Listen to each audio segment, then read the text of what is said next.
Imaginez que vous naviguez sur l'océan complètement seul et que soudain, vous remarquez quelque chose de troublant. Les personnes les plus proches de vous ne sont pas sur la terre ferme, mais à 400 km au-dessus de votre tête, flottant dans la Station spatiale internationale. Cela paraît impossible, n'est-ce pas? Mais cet endroit existe réellement. Il s'appelle le point Nemo et est considéré comme l'endroit le plus solitaire de la planète Terre. Ce point, au milieu de l'océan Pacifique, est si isolé que la vie a pratiquement du mal à y survivre. Le silence des eaux a déjà été interrompu par des sons si étranges que la science a mis des décennies à essayer de comprendre d'où ils venaient. Et le plus surprenant, c'est que ce même endroit est devenu le cimetière officiel de la technologie spatiale. Mais pourquoi? Et qu'existe-t-il réellement dans ce vide abyssal? Aujourd'hui, nous allons plonger profondément dans ce mystère océanique. D'abord, vous devez comprendre ce qu'est exactement le point Nemo. Contrairement à ce que beaucoup imaginent, ce n'est ni une île perdue, ni une formation géologique mystérieuse. En réalité, le point Nemo est ce que les scientifiques appellent un pôle d'inaccessibilité océanique. En termes simples, c'est le point de l'océan le plus éloigné de toute terre ferme existante. Pour vous donner une idée de l'immensité de cet isolement, le point Nemo se trouve à plus de 2600 km de la côte la plus proche. C'est comme si vous étiez au centre d'un cercle gigantesque d'eau de la taille de toute l'Amérique du Nord. Si vous regardez sur la carte, les terres les plus proches sont l'île Ducie, faisant partie des îles Pitcairn au nord, l'île Motunui, appartenant à l'île de Pâques au nord-est, et l'île Maher, en Antarctique, au sud, toutes extrêmement éloignées. Mais ce qui rend le point Nemo véritablement bizarre, ce n'est pas seulement cette distance absurde de toute civilisation. Le problème réside dans ce qui se passe là-dessous, dans les profondeurs. À cause des courants marins qui circulent dans cette région, presque aucun nutriment n'y parvient. Sans nutriments, pas de plancton. Sans plancton, pas de petits poissons. Sans petits poissons, pas de grands poissons. C'est pratiquement un désert biologique au milieu de l'océan. Pendant longtemps, les scientifiques ont cru que cette zone était complètement stérile, un vide de vie en plein cœur de la planète bleue. Mais comme vous allez le découvrir dans un instant, peut-être que cette théorie ne raconte pas toute l'histoire. Maintenant, passons à la partie qui semble sortie d'un scénario de science-fiction, mais qui est 100% réel. Justement parce que c'est l'endroit le plus éloigné de toute population humaine, la NASA et d'autres agences spatiales du monde ont décidé que le point Nemo serait l'endroit parfait pour se débarrasser de leurs vieux vaisseaux spatiaux. C'est exact. Il existe un cimetière spatial au fond de l'océan. Depuis 1971, plus de 260 engins spatiaux ont été volontairement précipités dans cette région. Le processus est calculé avec une précision millimétrique. Lorsqu'un grand vaisseau spatial doit être désactivé, les ingénieurs calculent la trajectoire de rentrée atmosphérique afin que les débris qui ne brûlent pas complètement tombent exactement là où ils ne toucheront aucune zone habitée. Le vaisseau le plus célèbre qui repose au point Nemo est la station spatiale soviétique Mir. En mars 2001, après 15 ans en orbite autour de la Terre, Mir a été volontairement désorbitée. Elle est entrée dans l'atmosphère en flammes et les morceaux restants ont coulé dans les eaux glacées du Pacifique Sud. Imaginez la scène. Des tonnes de métal tordu, des panneaux solaires brisés, des modules d'habitation où des cosmonautes ont vécu pendant des mois, reposant à des milliers de mètres de profondeur, dans l'un des endroits les plus inaccessibles du monde. Et il y a plus encore. En 2031, la Station spatiale internationale, celle-là même qui vole au-dessus de nos têtes en ce moment précis, aura également son repos final au point Nemo. Ce sera le plus grand objet jamais précipité là-bas. Plus de 400 tonnes de technologie de pointe, des panneaux solaires de la taille de terrains de football, des laboratoires où des expériences révolutionnaires ont été réalisées. Mais voici la question que peu de gens posent. Que crée tout ce débris spatial au fond de l'océan? Ces engins transportent du carburant toxique, des métaux lourds, des substances chimiques qui n'existent pas naturellement sur Terre.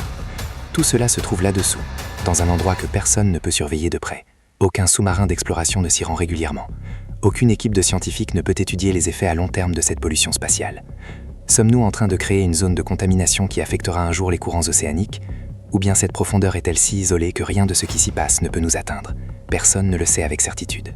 Et en parlant des mystères du point Nemo, nous arrivons à l'épisode le plus glaçant de tous, le phénomène connu sous le nom de The Bloop.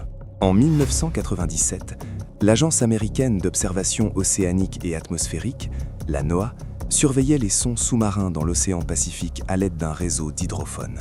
Soudain, en plein été, les capteurs ont capté quelque chose de totalement inattendu.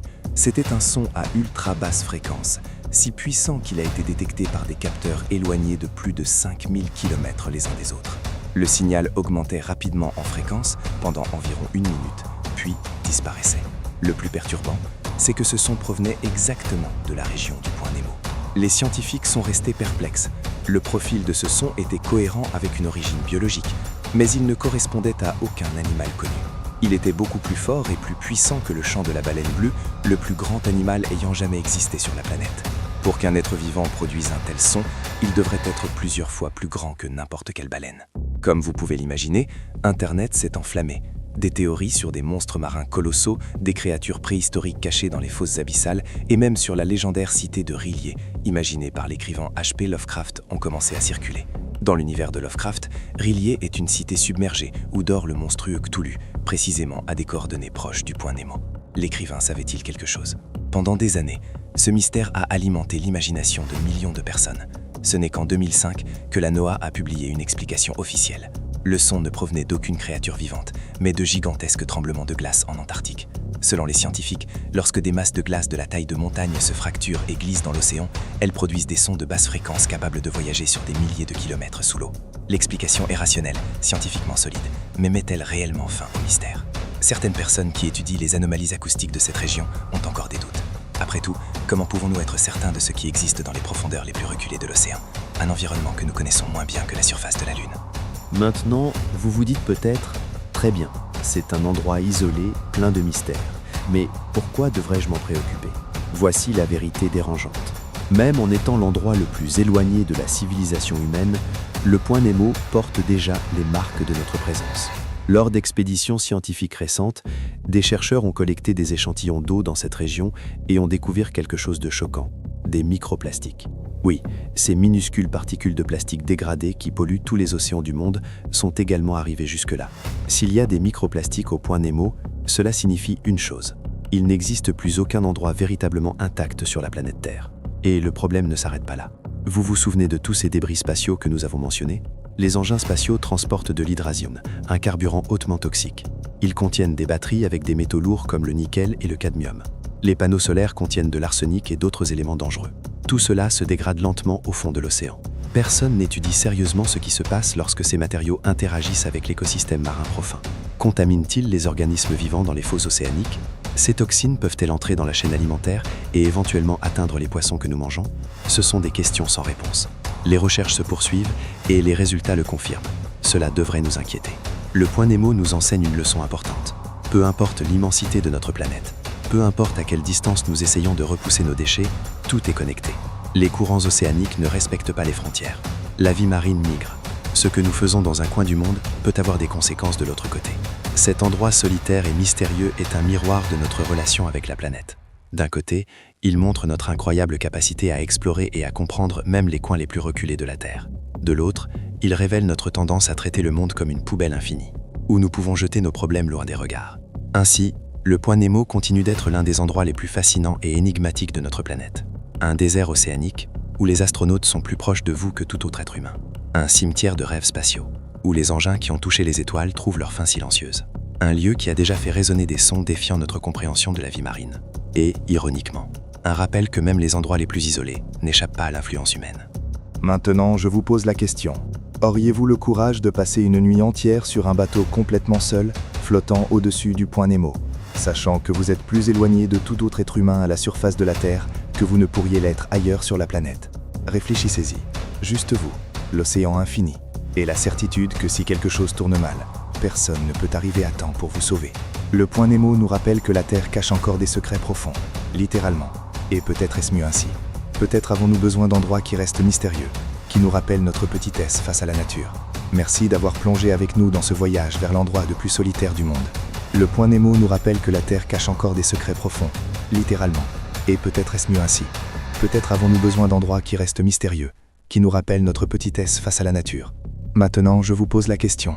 Auriez-vous le courage de passer une nuit entière sur un bateau complètement seul, flottant au-dessus du point Nemo, sachant que vous êtes plus éloigné de tout autre être humain à la surface de la Terre que vous ne pourriez l'être ailleurs sur la planète? Commentez ci-dessous. Moi, non. Si rien qu'en y pensant vous avez ressenti un frisson dans le dos,